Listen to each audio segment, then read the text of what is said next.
एक गांव था धीरपुर। ये गांव शहर से बहुत दूर था, इसलिए गांव वाले शहर बहुत कम जाते थे।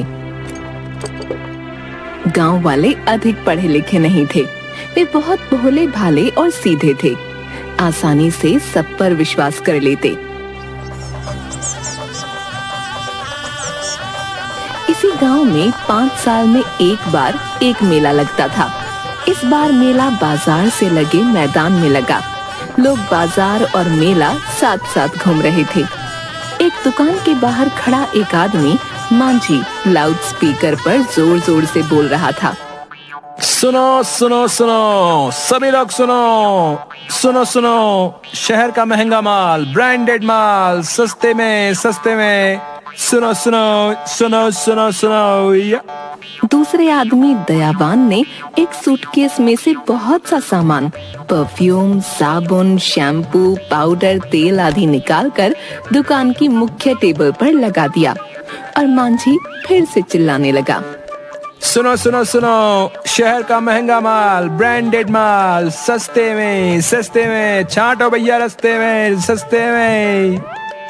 वहाँ से आने जाने वाले लोग सामान देखने लगे। शहरों में यही सामान हजारों में बिकता है, यहाँ हम बहुत सस्ते में दे रहे हैं। बाप रे, इतनी सी शीशी हजारों में मिलती है। हाँ, और नहीं तो क्या, बड़ी कंपनी का ब्रांडेड माल है। सारे हीरो हीरोइन यही इत्र लगाते हैं। सच्ची, ये वाला इत्र लगाते हैं?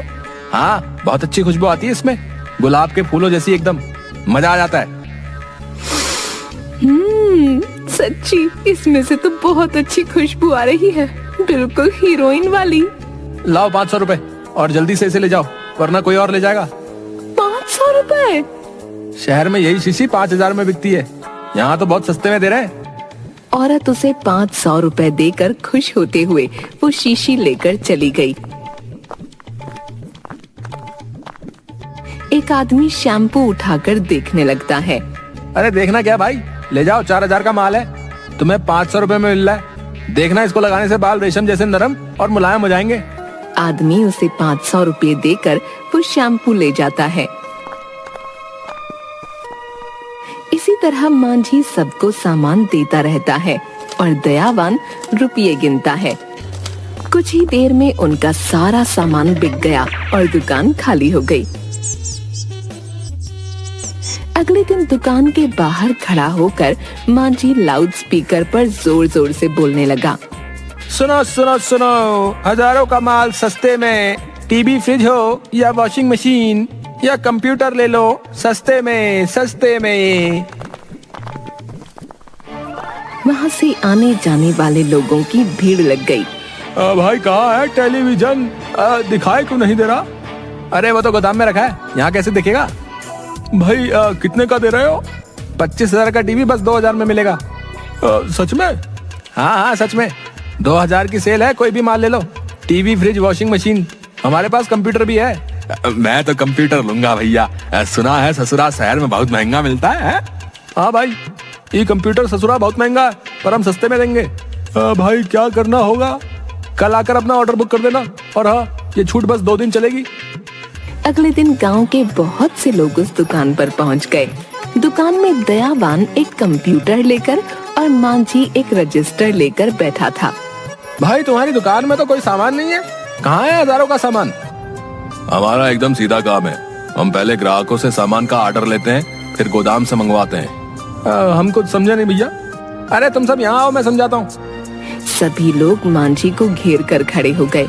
हम तुम लोगों को ये समझा रहे हैं कि इस दुकान में हम ग्राहकों से एडवांस में पैसे रुपए, जिसे पेशी कहते हैं ना, वो लेकर सामान का ऑर्डर लेते हैं, फिर उसे गोदाम से मंगवा कर दे देते हैं। बात तो सही है, ये दुकान में इतना महंगा सामान रखेंगे तो खराब हो जाएगा ना भैया।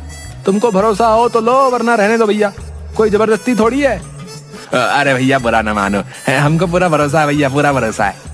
अभी जिसको जो जो सामान चाहिए वो आ जाओ, या बिना देखे कैसे बताएं? अच्छा, मैं तुम्हें कंप्यूटर पर वीडियो में सब दिखाता हूँ।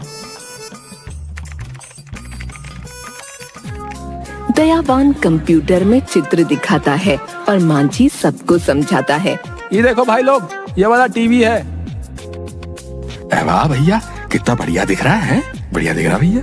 हाँ, हमारे पास सब बढ़िया है। फिर स्क्रीन पर फ्रिज के चित्र आते हैं। ये देखो फ्रिज, डबल डोर, मेरा मतलब है 2 दरवाजे वाला है। ये लाल वाला बहुत ही सुंदर है भैया, मैं ये वाला ही लूंगा। मैं तो वो नीले वाला लूंगा, उस पर तो फूल भी बने हुए भैया। फिर स्क्रीन पर वॉशिंग मशीन के चित्र आते हैं। लो भाई, ये रही वॉशिंग मशीन। सुनो भाई, इतना सस्ते में मिल रही है तो ई सब लोग ले लेना। बेचारी भाभियों के हाथ दुख जाते होंगे तुम बैल जैसे आदमियों के कपड़े धो धो कर। हाँ, तुम सही कह रहे हो। चुपचाप ले जाकर अपनी पत्नियों को उपहार में दे देना, फिर देखना पूरा महीना 56 भोग खाने को मिलेगा। हाँ। सब लोग हंसने लगते हैं। उस ससुरे कंप्यूटर नाम की बला को भी दिखा दो भैया। दयावान कंप्यूटर पर कुछ की प्रेस करता है और स्क्रीन पर कंप्यूटर के कई चित्र आ जाते हैं। लो भाई, ई ससुरा भी आ गया, बचकर कहाँ जाएगा। तुम लोगों को जो जो सामान चाहिए वो लिखवा दो, फिर हम गोदाम से मंगवा कर तुम्हें दे देंगे। चलो चलो, सब लोग लाइन में आ जाओ। मांझी एक एक आदमी का ऑर्डर रजिस्टर में लिखता जाता है। हाँ भाई, तुम्हें कौन सा सामान चाहिए। फ्रिज चाहिए भैया। रंग बताओ। नीला, वो बड़ा वाला था ना, वो वाला। तुम्हारा नाम। सोना लाल। चलो अब 2000 रुपए सर के पास जमा करवा दो। इस प्रकार मांझी सभी लोगों के ऑर्डर लिखता है और दयावान सबसे रुपये लेता जाता है। तुम सब लोग 2 दिन बाद आकर अपना अपना सामान ले जाना। हाँ भाइयों, समय पर आकर सामान ले लेना, ठीक है। सब लोग खुश होकर आपस में बातचीत करते हुए वहाँ से निकल गए। ए मती, इतना महंगा महंगा सामान भैया कितने सस्ते में मिल गया है ना।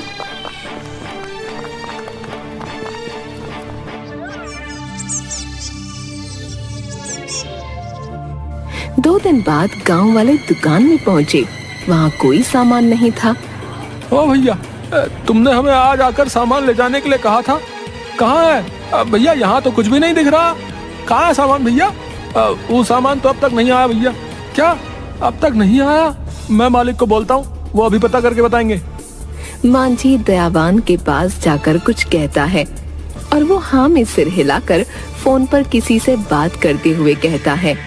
क्या ये कब हुआ। अब बताओ क्या करना है। ग्राहक दुकान पर खड़े हैं। ओके, अब तुम लोगों का सामान रास्ते में रुका हुआ है। पर क्यों, आपने कहा था आज तक आ जाएगा। बात यह है कि कल सरकार ने पेट्रोल के दाम बढ़ा दिए हैं। गोदाम शहर में है, वहाँ से ट्रक में माल आता है। अब तुम लोगों को 200 रुपए और देने होंगे। पेट्रोल महंगा हो गया है, इसलिए ट्रक की आवाजाही महंगी हो गई है। हाँ, बात तो सही है, आए दिन पेट्रोल महंगा हो जाता है। उसके बाद कल शाम तक सबका सामान आ जाएगा। ठीक है भैया। सब लोग फिर से दयावान को 200 रुपये देकर चले गए। उनके जाने के बाद मांझी और दयावान खूब हंसते हैं। अगले दिन शाम को लोग दुकान पर आए तो वहाँ ताला लगा हुआ देखकर वो हैरान हो गए। उनमें से एक आदमी ने पास ही एक छोटे दुकानदार से पूछा, अरे भैया, ये मांझी और ये दयावान ऐसे ताला लगाकर कहाँ चले गए भैया। कहाँ चले गए ये नहीं पता। मांझी कह रहा था कि बहुत जरूरी काम है, 2 दिन बाद आएगा। शुक्र है 2 दिन में आ जाएंगे। मुझे तो लगा कहीं पैसा लेकर भाग तो नहीं गए। 2 दिन बाद वे लोग फिर आए, तब भी दुकान पर ताला लगा था। नहीं भाइयों, वो लोग अब तक नहीं आए। ऐसा करो, तुम हमारी समिति वालों से जाकर पूछो, वो बता देंगे। मुखिया जी, ये दुकान वाले कहाँ गए हैं, कब तक आएंगे। ये दुकान तो समिति की है। उन दोनों ने थोड़े दिनों के लिए किराए पर ली थी, पर दोनों अचानक गायब हो गए हैं। ना ही उनकी कोई खबर आई है। ये क्या कह रहे हो। वो दोनों हमको सस्ते में सामान बेच रहे थे, हमसे तो रुपया भी ले लिए हैं। अच्छा, तो तुम लोगों को भी चूना लगा गए। और भी कई लोगों ने उनकी शिकायत की है। सबका पैसा लेकर भाग गए हैं वो धोखेबाज। सस्ते माल का लालच देकर तुम लोगों को अच्छा मूर्ख बनाया। भाइयों, समझदारी से काम लिया करो। मुखिया जी, आप क्या करें। ये लो, हमारे पास उन्होंने ये पता लिखवाया था। देखो, कुछ पता लग जाए तो छोड़ना मत। 2 गांव वाले उस पते वाली जगह पर जाते हैं। भैया, ये पता किधर है। यहाँ से थोड़ा आगे एक खाली मैदान है, वही है। दोनों आगे बढ़े तो एक खाली मैदान में एक पुरानी फूस की झोपड़ी थी, जिस पर दरवाजा भी नहीं था। दूसरा गांव वाला वहीं बैठ गया। ससुरे तो सच